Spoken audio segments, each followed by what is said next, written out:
In terms of Jonathon Gannon, you have now been given the tools to attack like a dog going after a raw bone. You now have the tools to constantly be on the attack instead of being on the heels. There's no excuse for not being able to move your pieces around. Your D tackles can attack from the outside. Your DNs can attack from the inside. We've seen the DNs move to the inside in cases. Your linebackers don't have to be stationary. Your corners don't have to be stationary. Your safeties don't. In a game of chess, he should have all the pieces right now to basically outmaneuver a lot of teams.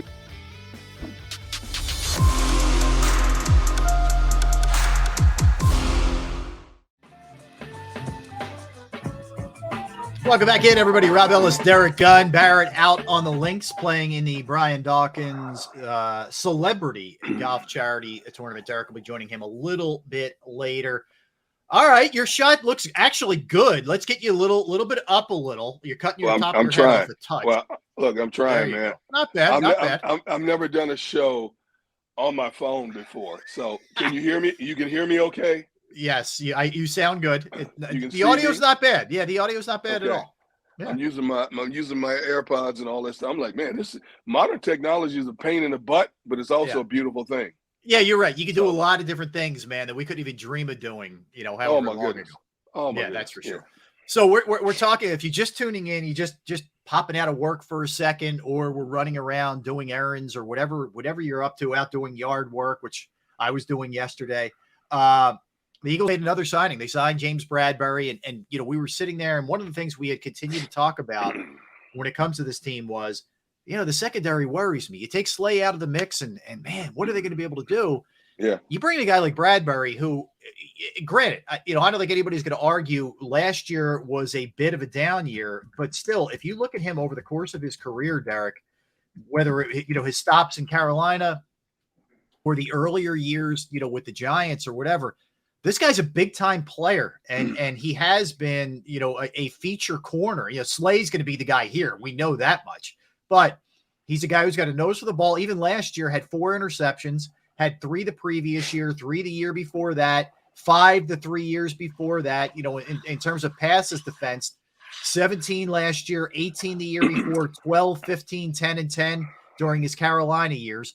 And he's also a guy that during certain junctures in his career, they didn't throw at all that much. So, you're bringing in a guy who can do a lot of different things, who's versatile, who's got pretty decent size on top of everything else. I mean, this is a guy who's 6'1", 212, Derek. This is not some shrinking violet here. You got some rangy corners now with he and Slay out there. And Barrett brings up a great point with Maddox now. That threesome is damn good. Yeah. But Bradbury's more so known for being a zone type corner, more so than a press corner. He made his claim to fame in Carolina, parlayed that into some big money with the Giants.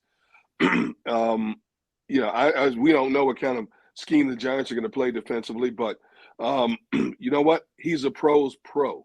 He knows how to play the game. He knows what to look for.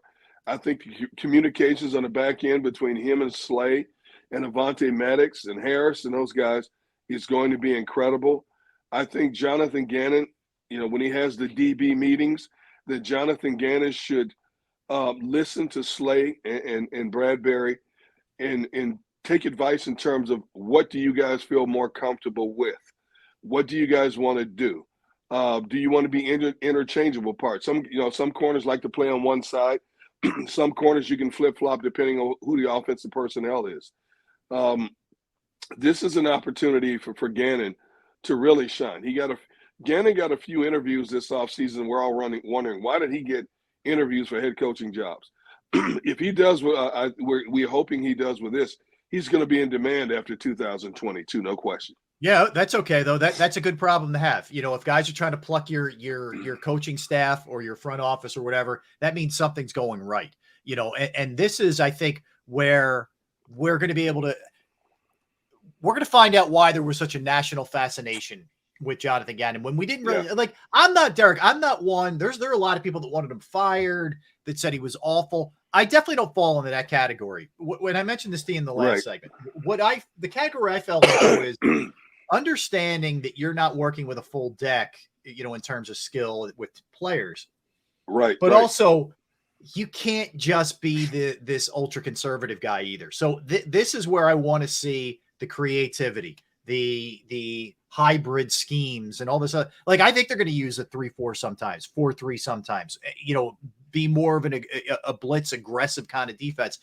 This is what I want to see. And we had this debate earlier: is it who's more, whose turn is it to step up more here? Is it Jalen Hurts? Is it Jonathon Gannon? Ultimately, I'm going to fall on the side of Hurts because he's the quarterback, but that doesn't leave Gannon off the hook. This now needs to be a really good defense. This needs to be a top 10, top 7 defense now with this personnel that they have. Yeah. I'm going to take a little bit of pressure off of Jalen Hurts because with the personnel that you have now, you can dink and dunk your way down the field. You don't have to hold the ball an extended long period of time. It should be a rhythm offense, 1, 2, 3, throw. Whether it's to Brown, whether it's to Smith, Quez Watkins, Jonathan Hightower, Greg Ward, whoever, Jalen Reagor, even, whoever the case may be, Dallas Goedert, whoever's out there, it should be a more rhythm type offense. So you can take some of the disadvantages that we saw in 2021 out of his hand. Questioning, is he reading a defense properly? Does he go through his progressions quick enough to get the ball to where it goes? Worry about throwing longer intermediate routes, overthrowing, underthrowing. If you're in a rhythm offense, man, you can tear people. Tom Brady's been doing it for years. Mm-hmm. You look at how quick Tom Brady gets the ball out of his hands. Aaron Rodgers gets the ball out of his hands. You can do that with the Jalen Hurts with the personnel now. In terms of Jonathon Gannon, you have now been given the tools to attack like a dog going after a raw bone. You now have the tools to constantly be on the attack instead of being on the heels. There's no excuse for not being able to move your pieces around. Your D tackles can attack from the outside. Your DNs can attack from the inside. We've seen the DNs move to the inside in cases. Your linebackers don't have to be stationary. Your corners don't have to be stationary. Your safeties don't. In a game of chess, he should have all the pieces right now to basically outmaneuver a lot of teams. He's going to encounter a few teams that can go toe-to-toe with him in terms of strategy. He's going to meet some pretty good offensive coordinators coming up, but you have the personnel to offset that as well. Yeah, no more checkers. This better be a chess game. No more checkers, yeah. And the other thing is, this is also where your defense has to put your offense in good positions. This is where your defense needs to get some takeaways and set up short fields, where it just felt like last year, man, there was a lot of long drives. Now, part of that was the Eagles weren't exactly a quick strike offense, so you had to sort of work your way down the field a little bit more. But this is also where your defense can play into this, and the good ones, the really good ones, set the offense up at 1st and 10 at the opponent's 35, as opposed to having your own 35 and having to do these long marches down the field. This defense was one of the worst in the league last year in terms of takeovers. With the kind of people you have now, a lot of times the defense can make an offense. Mm-hmm. Okay, you give them a short field more times than not. You give them a better opportunity of putting points on the board, whether it's 7 or 3s. Mm-hmm. Long as you get some kind of points on the board.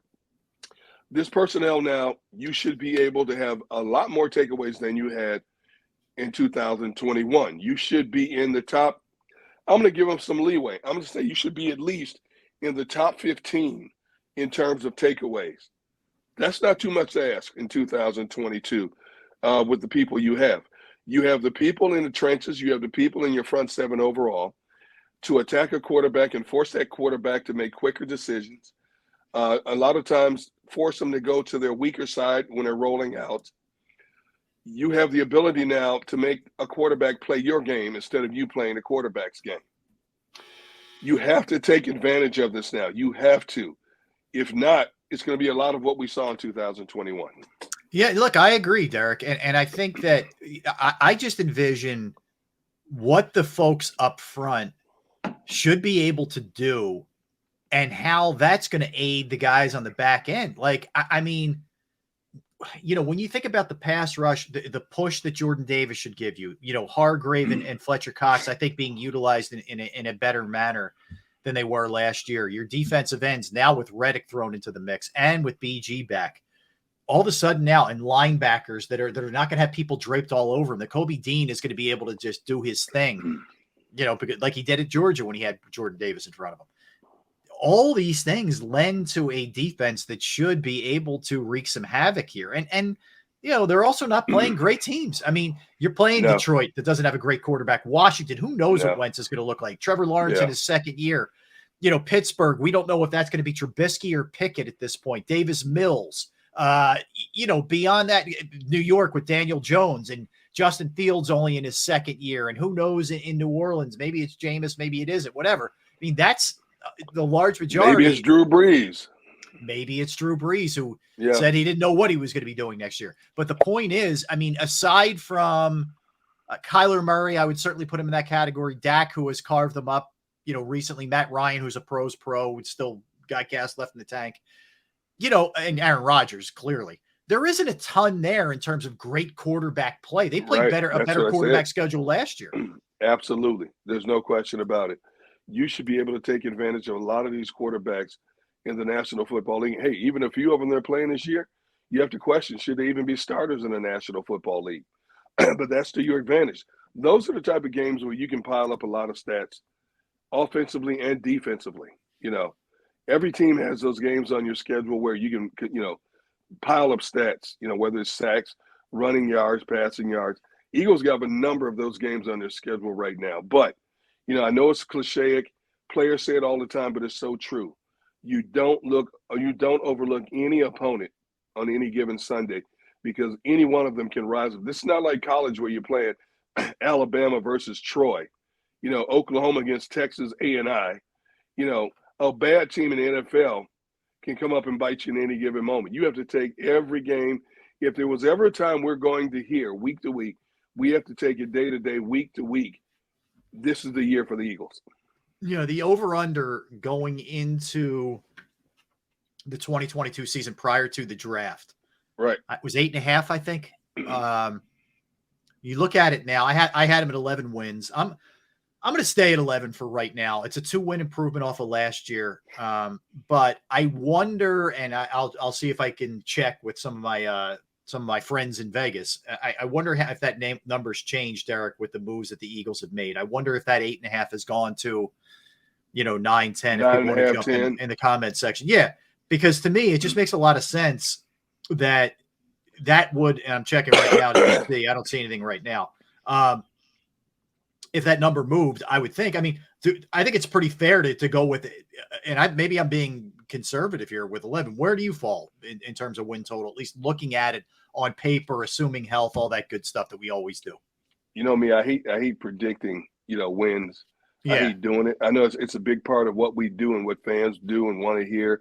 But I've said 10, and I'm going to stay on that teeter-totter of 10, 11 wins. I'm right there.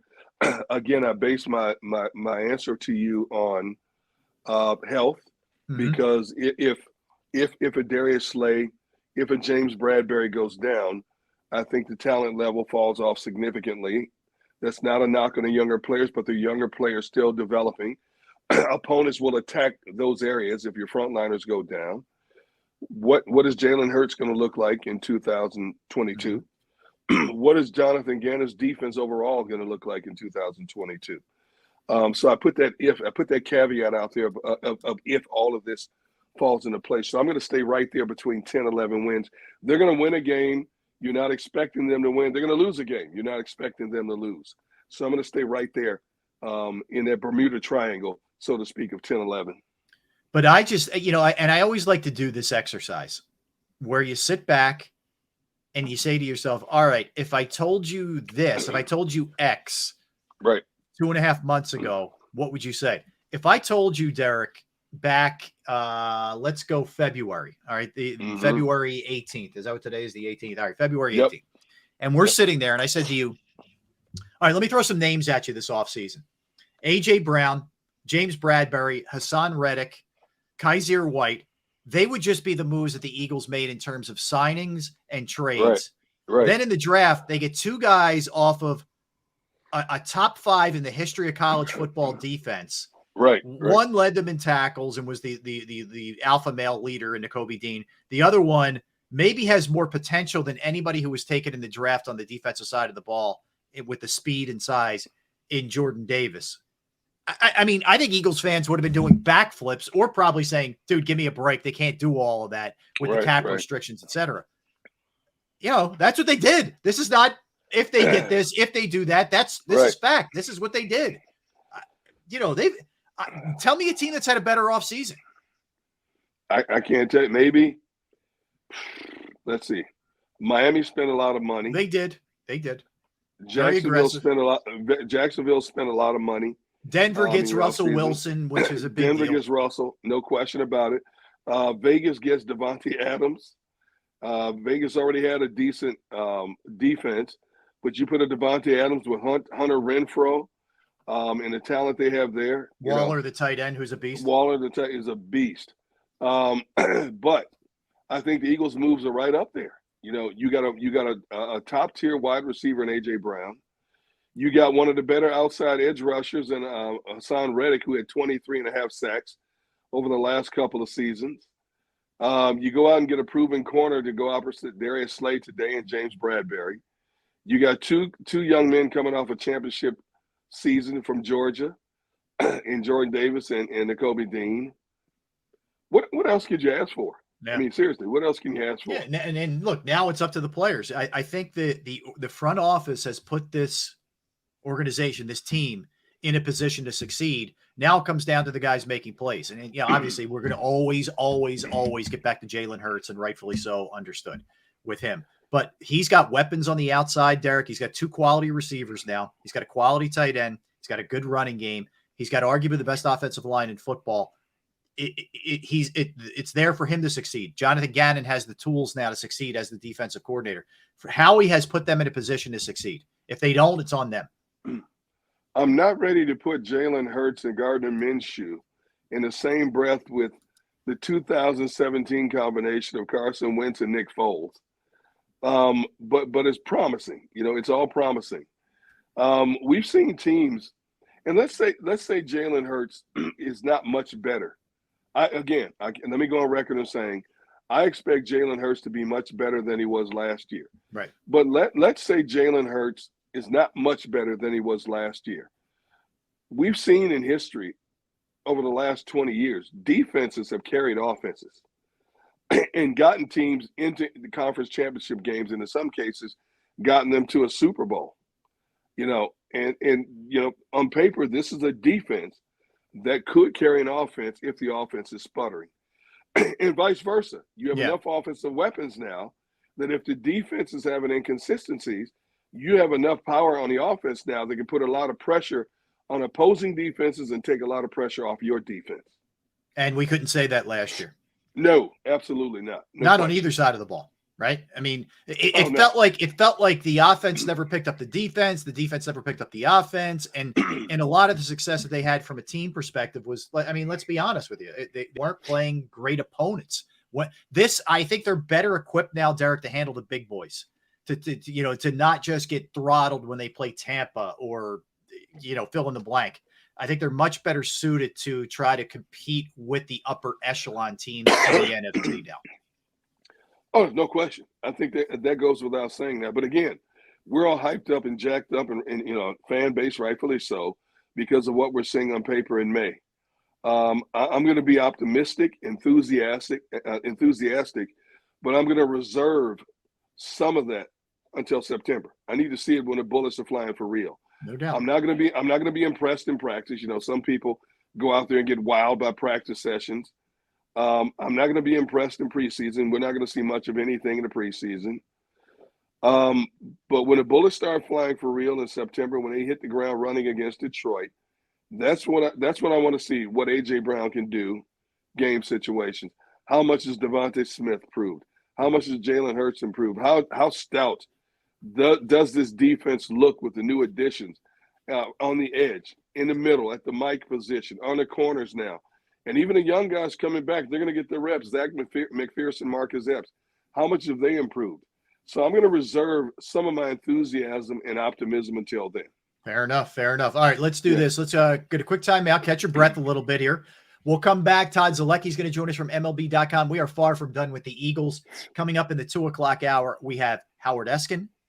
He'll be down at the NovaCare complex where the players and the staff are meeting with the media. And then at 2:30, Dan Klecko, who played for the Birds, the Patriots, and the Colts, has 3 Super Bowl rings, as well as the Big East Player of the Year when he was at Temple. So we got a lot in store. Don't go anywhere. D-Gun, fighting through it. He's a trooper. Rob Ellis, we are Sports Take, JAKIB Sports YouTube Network.